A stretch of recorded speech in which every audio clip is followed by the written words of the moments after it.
آگے چلیں، قرآن مجید کی جو آیہ کریمہ ہے یقاتلون فی سبیل اللہ فیقتلون ویقتلون،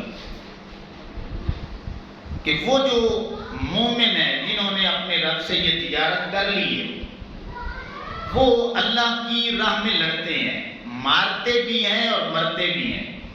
اب اندازہ لگائیں قرآن مجید میں کہ اللہ رب العزت یہ بھی تو فرما سکتا تھا وہ مرتے بھی ہیں وہ مارتے بھی ہیں، نہیں، پہلے فرمایا کہ وہ مارتے بھی ہیں وہ مرتے بھی ہیں۔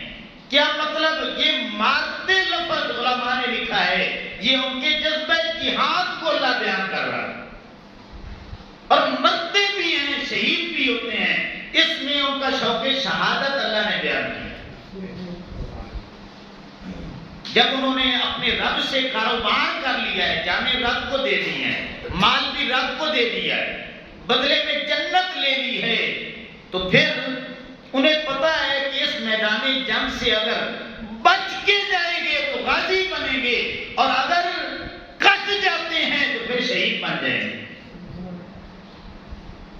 علامہ اقبال کا ایک شعر مجھے یاد آ رہا ہے، علامہ صاحب فرماتے ہیں کہ شہادت ہے مطلوب مقصود مومن، شہادت ہے مطلوب مقصود مومن، نہ مال غنیمت نہ کشور کشائی۔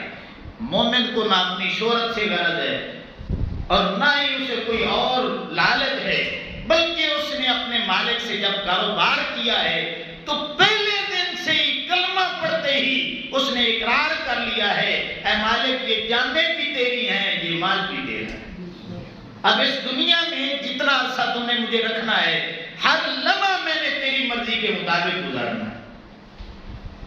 اور یہ ذہن میں رکھ لیں کہ یہ جو تجارت ہے نا، یہ تجارت سب سے پہلے اللہ کے نبیوں نے کی ہے۔ کس نے کی ہے؟ سارے بولیں، کس نے کی ہے؟ اللہ کے نبیوں نے کی ہے۔ آپ قرآن مجید پہلے پارے میں پڑھیں، اللہ فرماتا ہے کہ وَيَقْتُلُونَ النَّبِيِّينَ بِغَيْرِ الْحَقِّ، کہ یہ یہودیوں کی جو قوم ہے انہوں نے کتنے نبیوں کو ناحق قتل کیا۔ اب تفسیروں میں آتا ہے 70 نبیوں کو، اللہ کے 70 نبیوں کو انہوں نے ناحق قتل کر دیا۔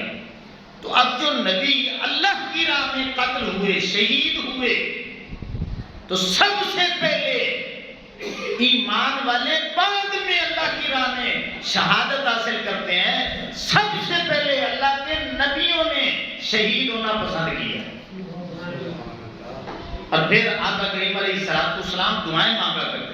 بخاری میں، مسلم میں، دونوں میں یہ حدیث پاک موجود ہے کہ حضرت ابو ہریرہ رضی اللہ تعالیٰ عنہ بیان کرتے ہیں کہ آقا کریم علیہ السلام نے ایک دفعہ فرمایا والذی نفسی بیدہ، کہ مجھے اس ذات کی قسم ہے جس کے قبضہ قدرت میں مجھ محمد کی جان ہے صلی اللہ علیہ وسلم، لَوَدِدْتُ أَنِّ أُقْتَلُ فِي سَبِيلِ اللَّهِ ثُمَّ أُحْيَا ثُمَّ أُقْتَلْ ثُمَّ أُحْيَا ثُمَّ أُقْتَلْ ثُمَّ أُحْيَا ثُمَّ أُقْتَلْ۔ ایک حدیث پاک میں 2 بار، دوسری میں 3 بار اور چوتھی میں 4 بار آقا کریم علیہ السلام نے فرمایا کہ مجھے اس ذات کی قسم ہے جس کے قبضہ قدرت میں مجھ محمد کی جان ہے، اور مجھ محمد کی یہ خواہش ہے اے میرے غلاموں کہ میں اللہ کی راہ میں مارا جاؤں، پھر زندہ کیا جاؤں، پھر شہید کیا جاؤں، پھر زندہ کیا جاؤں، پھر شہید کیا جاؤں، پھر زندہ کیا جاؤں۔ تو گویا آقا کریم علیہ السلام اپنے غلاموں کو یہ بتا رہے ہیں کہ میں نے بھی اپنے رب سے وہ تجارت کر لی، اور اس تجارت کا جذبہ پیدا کرنے کے لیے آقا کریم علیہ السلام نے یہاں تک ارشاد فرمایا کہ من مات ولم یغزو ولم یحدث به نفسه علی شعبۃ من النفاق، کیا میرے غلاموں سن لو، میرا کلمہ بھی پڑھتے ہو اور اگر تم جہاد نہیں کرو گے اور کم از کم تمہارے دلوں میں اگر اس جہاد کا خیال بھی نہیں آئے گا تو یہ مت سمجھنا کہ ہم مومن ہیں، جب موت آئے گی تو پھر سمجھ لینا تمہاری موت منافقت پہ ہو۔ جب تک یہ تجارت رب سے نہیں کرو گے اس وقت تک تم مومن ہی نہیں ہو۔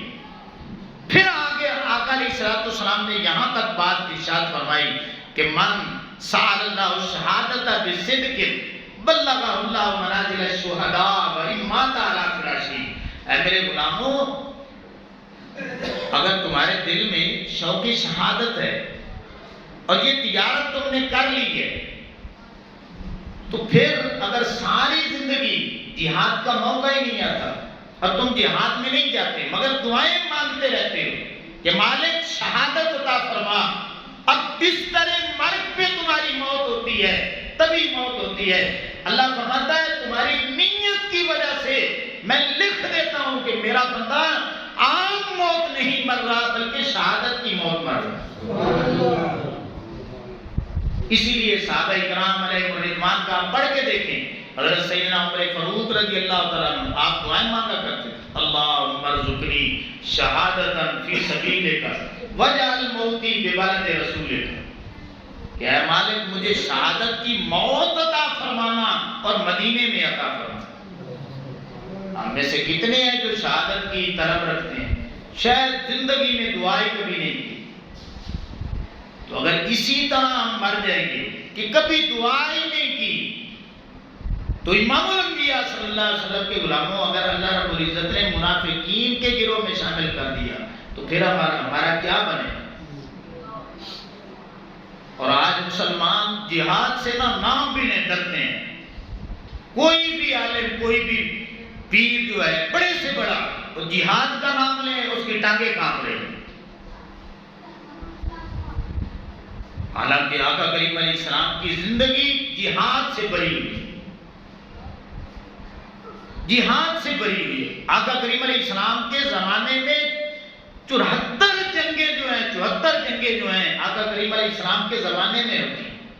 27 میں آقا کریم علیہ السلام بنفس نفیس خود شرکت فرماتے ہیں. اور آج ہم بیٹھے ہیں، ہمیں اپنے بچوں کی، اپنی جناب کی مال کی اور دنیا کی بس پڑی ہے، دعا بھی کرتے ہوئے ڈرتے ہیں، ممکن ہے شہید ہو جائے. اور یہی ڈر جو ہے نا، یہی ڈر مسلمانوں کو لے دے کے بیٹھ گیا. اللہ اکبر. یہ ڈاکٹر عافیہ صدیقی 2003 میں گرفتار ہوتی ہیں، امریکہ لے کے جاتے ہیں اور جہاں پہ رکھتے ہیں نا اس جیل کا نام بھی انہوں نے جہنم کا گڑھا رکھا ہوا. اس میں جو وہ ظلم کر سکتے تھے نا انہوں نے اس پہ کیے ہیں. تو 20 سال ہو چکے ہیں، 20 سال ہو چکے ہیں. اس کے لیے صرف نعرے لگتے ہیں، ریلیاں ہوتی ہیں اور جہاں تک بس دعائیں ہوتی ہیں اور چلے جاتے ہیں. کتنے اسلامی ممالک ہیں، 60 کے قریب اسلامی ممالک ہیں. اگر یہ سارے اکٹھے ہو کر صرف امریکہ کو آنکھیں دکھائیں تو کیا وہ پاکستان کی بیٹی آزاد نہیں ہو سکتی؟ بات ہی کوئی نہیں. میرے سامنے اللہ کا قرآن پڑا ہے، اللہ کی عزت کی قسم ہے. اللہ قرآن میں فرماتا ہے میرے بندو، اگر تم ایمان میں مضبوط ہو، تم ایک کافر سے لڑتے ہو، تمہارے سامنے 100 بھی ہوگا تو زیر ہو جائے گا. ایک مومن کی پاور کم از کم 100 کے برابر، اور اس سے بھی ایک مرلہ آگے بھی آتا ہے. اللہ فرماتا ہے اگر واقعی تمہارا مضبوط ایمان ہے، جس طرح قرآن کے مطابق ہونا چاہیے تمہارا ہے، تو پھر ایک بندہ مومن 1000 پہ بھی پائے.